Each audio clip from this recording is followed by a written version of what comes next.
દેશના 12 રાજ્યોમાં આજથી શરૂ થયું એસઆઈઆર અભિયાન. 51 કરોડ મતદારોના વેરિફિકેશનની મોટી પ્રક્રિયા.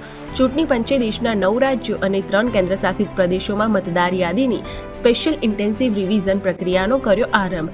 અંદાજે 51 કરોડ મતદારોના ઘેર જઈને તેમના નામ, સરનામા અને દસ્તાવેજોની હાથ ધરાશી પુનઃ ચકાસણી.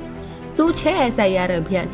એસઆઈઆર એટલે કે સ્પેશિયલ ઇન્ટેન્સિવ રિવિઝન, જે સામાન્ય વાર્ષિક સુધારણા એસએસઆર કરતાં વધુ વ્યાપક. એસઆઈઆરમાં મતદાર યાદીમાં સમાવેલ દરેક વ્યક્તિની ફરીથી કરવામાં આવે છે તપાસ. બોગસ મતદારોના નામ દૂર કરવું, ગેરકાયદેસર વિદેશી નાગરિકો અથવા ઘૂસણખોરોને ઓળખીને બહાર કરવા, મતદાર યાદીને વધુ શુદ્ધ અને પારદર્શક બનાવવી. ચૂંટણી પંચે જાહેર કર્યું છે કે આ પ્રક્રિયા પછી 7 ફેબ્રુઆરી 2026ના રોજ અંતિમ મતદાર યાદી પ્રકાશિત થશે. આ અભિયાન કયા રાજ્યો અને કેન્દ્રશાસિત પ્રદેશોમાં થશે? ગુજરાત, ઉત્તર પ્રદેશ, મધ્યપ્રદેશ, રાજસ્થાન, પશ્ચિમ બંગાળ, તમિલનાડુ, છત્તીસગઢ, કેરળ અને ગોવા જેવા રાજ્યોમાં. અંદમાન અને નિકોબાર ટાપુ, લક્ષદ્વીપ અને પુડુચેરી જેવા કેન્દ્રશાસિત પ્રદેશોમાં થશે. આ પ્રક્રિયા સામે વિરોધ શરૂ. પશ્ચિમ બંગાળની મુખ્યમંત્રી મમતા બેનર્જીએ કોલકાતામાં વિરોધ માર્ચનું આયોજન કરી કહ્યું, આ પગલું રાજકીય હેતુસરના ત્રાસ સમાન.